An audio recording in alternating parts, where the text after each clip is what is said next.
नमस्कार, आप देख रहे हैं एडीआर न्यूज और जातीय जनगणना पर आम लोगों का राय जानने के लिए मैं आज उपस्थित हूं डुमरिया में। और जातिगत जनगणना आपके ख्याल से सही हुआ या गलत?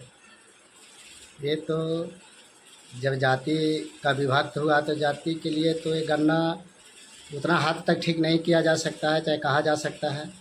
लेकिन इतना ज़रूर है कि जाति में हम लोग बहुत दिनों से बटे हुए हैं और इसकी लड़ाई बहुत दिनों से चल रहा है। बहुत सा महापुरुषों ने, बहुत सा विद्वानों ने जाति को खंडन किया, जाति को विरोध किया। और आज भी भारत आज़ाद में हम जैसे युवा पढ़े लिखे जो भारत कहते हैं कि आज विश्व गुरु बनेगा तो ये बनेगा, यह बनाने वाले लोग को चाहिए कि कम से कम जाति से मुक्त करवाएं।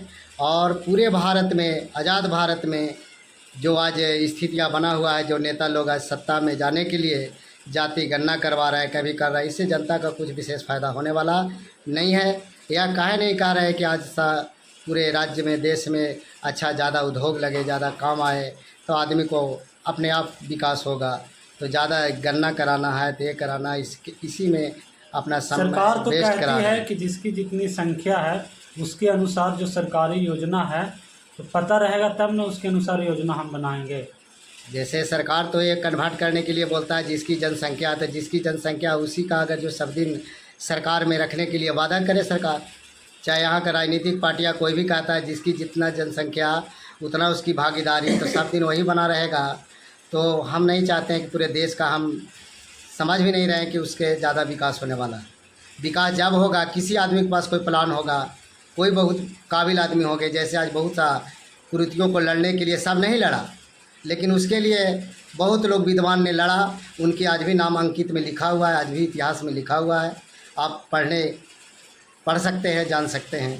राजनीतिक पार्टियां तो ये सब भुलाने के लिए बहुत तरह के बात बोलते ही रहते हैं। तो आप कह रहे हैं कि जनता को वर्गलाने के लिए सिर्फ राजनीतिक पार्टियां इस तरह की जातीय जनगणना करवा रही हैं? ये तो सत्ता में बहुत दिन से, प्राचीन समय से ही सत्ता में जाने के लिए गणना और बताया जाता है कि आप नीच हैं, ऊँच हैं, ये सब तो गणना चल रहा है बहुत दिनों से। लेकिन अगर जो पूरे भारत आज़ाद में विकास चाहते हैं तो भारत को विकास करने के लिए सबको एक होना होगा, सबों को सहयोग करना होगा और सबों को साथ साथ मिलकर कदम से कदम मिलाकर चलना होगा, तभी जाके मेरा देश विकास करेगा। ये ब्राह्मण, क्षत्रिय, वैश्य, शूद्र का जो ये भारत में परंपरा चली है तो उसको आप किस प्रकार से देखते हैं? अब वो तो परंपरा चला है, तो अब तो बहुत दिनों से आज जो स्थितियाँ बना हुआ है तो सब आदमी वो ब्राह्मण की बात करते हुआ सबसे ज़्यादा तो बुद्धि या उसको पढ़ने में ज़्यादा हुआ समय वेस्ट करता है और ज़्यादा जानकारी लेने में वेस्ट करता है। लेकिन हम लोग उसकी बात में कन्वर्ट होकर हम अपने कामों में नहीं विभक्त करते हैं, अपने जानकारी के लिए, नॉलेज के लिए काम नहीं करते हैं और उसकी कार्यों में हम विभक्त हो जाते हैं। इसीलिए उन्माद फैलता है कि वह उसको हटाया जाए तो उसको बसाया जाए। या नहीं है, आपके पास भी कोई रोज़गार हो जाएगा, आप भी शिक्षित हो जाएंगे। तो आज देखिए छोटे वर्ग के भी लोग कलेक्टर बन रहे हैं, डीएम बन रहे हैं, बहुत सा पदों पर जा रहे हैं। आज उनकी भी पद सुनिश्चित है, चाहे जा भी रहे। या तो आपको पढ़ने लिखने से हो गया, ऐसा नहीं है कि ब्राह्मणवादी व्यवस्था हुआ तो उसको वह नहीं पढ़ के जाएगा। सब ब्राह्मण ऐसा नहीं है कि सब जगह पर स्थापित है। संविधान में तो वर्णित है कि जात के अनुसार किसी को भेदभाव नहीं करना। ना, संविधान में वैसे वर्णित नहीं है, वो तो एक सूची के अनुसार बनाया गया है कि इतने वर्ग एसी हैं, ओबीसी हैं, इस तरह से। ऐसा नहीं है कि उसमें वर्ग छटाया गया कि कोई यादव है, कोई है, हीर है ना, कोई बावन है, इस तरह से नहीं। वो तो बनाया गया है जिससे आप उसे पब्लिक को जानकारी लेकर ही ज़्यादा। आपको बता दें कि बिहार में जो जातीय जनगणना हुआ है, कुल 209 जातियों का जनगणना हुआ है और सबसे ज़्यादा यहाँ पे अति पिछड़ों की आबादी बताया जा रहा है। तो मान लीजिए राजनीतिक पार्टियां जो बोलता है कि अति पिछड़ियों का ज़्यादा जनसंख्या है, तो जब बोल रहा है राजनीतिक पार्टी भी बोल रहा है जिसकी जितना भागीदारी उतना हिस्सेदारी, तो सब पार्टियां मिलकर उसको हिस्सेदारी देने के लिए तैयार है। तो बाकी आदमी कहा लेता हूँ मैंने जोर लगा रहे हैं, नहीं लगाना चाहिए।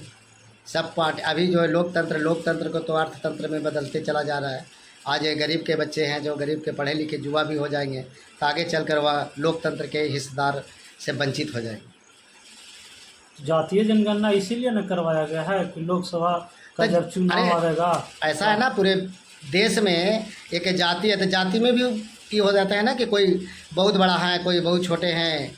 वो तो आर्थिक स्थिति से नापा जाता है। अब जात को आर्थिक स्थिति से नापिएगा तो उसको तो आपको हटाना पड़ेगा। आपको कहना है कि जाति में विभक्त न होकर उसे आर्थिक रूप से स्वावलंबी बनाया जाए। हाँ जी।